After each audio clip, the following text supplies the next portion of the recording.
Isn't it unfortunate how people might never really get to know you for who you truly are? Not even your father, not your mother, not your family members. Like who you truly are. Nobody's going to really know you, bro.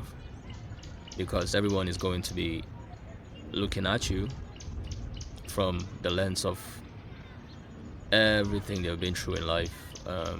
Talking about their biases, their traumas, literally their upbringing as a child up to the very moment they met you. But it's not just them, it's literally you, it's me, it's everybody. Everybody projects, and everybody will keep on projecting. That's how it has always been. People don't see people for who they are, they just see them based off what they have experienced in life. That is what people see. Because come to think of it, if you have, let's say you have 5 friends, all those 5 friends have 5 different versions of who you are to them. And that is the reason why most people have a best friend anyway. Your girlfriend, how she sees you is different from how your dad sees you, is different from what your mom thinks of you, your uncles or aunties. It's like you're playing different roles for different people in different people's minds you can't really control. And that's cool. Like that's okay. That's life, basically. You can't change it. People are going to see you based on what they want from you. People are going to see you based on who they are. People are going to see you based on what they've been through. That is just life. But the only time that can be a problem is when you start adjusting yourself to fit into the different narratives that other people have created in their minds of you. You're trying to like control everything they think about you. That is when it becomes a problem, bro. Because you can't. You can't actually control anything, man. You just have to be yourself. Like, you just have to be yourself. Just be you. Wherever, whenever, any time of the day. Like, don't take a day off. At best, just know that this is how I'm supposed to act here. This is what I'm supposed to do here. You know that you're good. You're completely good. You don't have to adjust to fit this person's or to correct. There can be misconceptions at times and you have to clear it out. But you cannot always do that 247. There are places you just have to like turn a blind eye. Like, yeah, this is not worth my time. This is not worth my energy. I don't have to explain myself to you all the time. I don't have to. You can think whatever. But there are times where if it goes too far, you have to be like, hey, this is it, and make corrections for yourself. So you're always going to be a different version in different people's heads. You're always going to be, if let's say an uncle or an aunt knew you when you were a child, and then maybe they left or maybe traveled across the world and started living in a different country, and you actually grew up, they're going to still see you as that baby that they knew, like that little girl, that little boy you were. They're not going to see you for who you are and the things you've been through up to that very moment. Even the way attractive people are being treated is different, right? And attractive people have been allocated positive attributes, not because they are those attributes, just because they're attractive. Is that fair? No, but that's just the world. So beauty privilege is actually part of projection. You're projecting good qualities towards that person because they look a certain way. Let's just say you see an attractive girl, like the 10 over 10 for you, the 10 over 10 for you. All you're going to do is project all these good qualities about every Hollywood movie you've seen onto this woman. You're going to think, oh, she's this perfect angel that just fell out of the sky, who is flawless. All the positive things you could attribute to a female. Even though that woman might be a liar, a cheat, a deceit, whatever, a psychopath, whatever, a gold digger. She could be all those things, right? But because she's attractive, that is all you're going to be projecting towards her. And it's the same thing with you when people look at you. I know different people bring out different versions of who you are. So I can understand that even when you're with some particular people, the way you are with them is different from the way you are with others. You could be with one friend today and you could be very calm, and the next day you're with another friend and you can't even stop talking.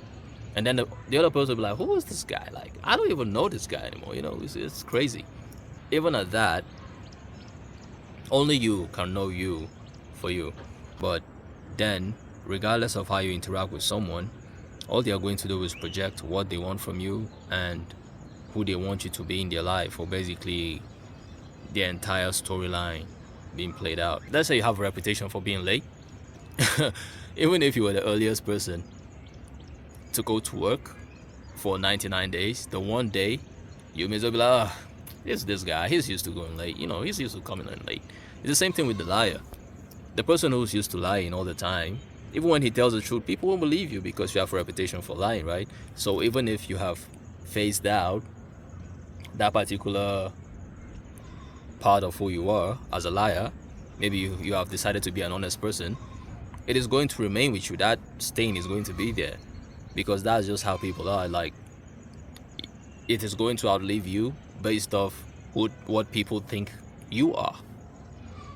So when they say you have to make a good impression, that's it, literally. That's it. You always have to make a good impression because people are unforgivable. That's why Robert Greene in the 48 Laws of Power said, reputation never takes a day off.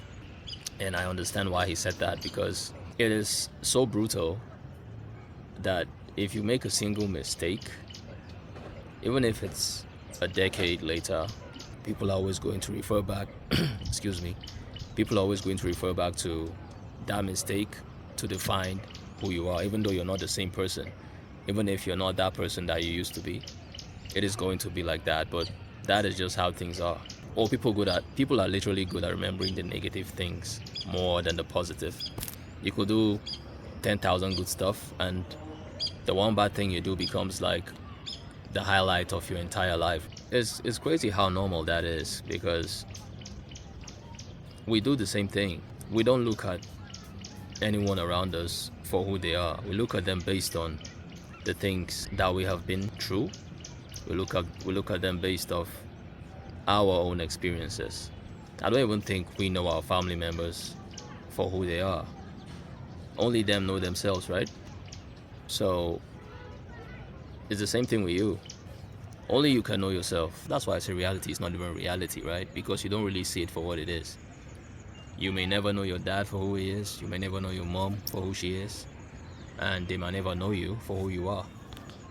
Because the bias of what we want from people, the bias of what we project onto them based off of our past experiences to the present day, and the bias of what we think they should be, is always going to get in the way of the person that's standing in front of you.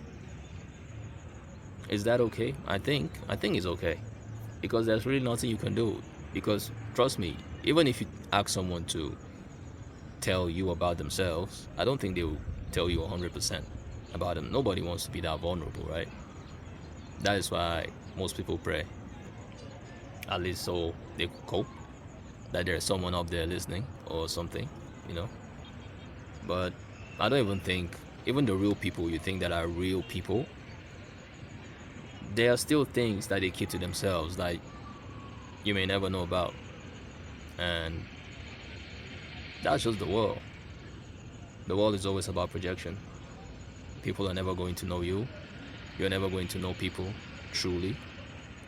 You might just see the role that they present in front of you. I forgot the guy that talked about life was a mask party and he showed up with his real face. I can't really remember the guy, but yeah, it's a mask party, bro.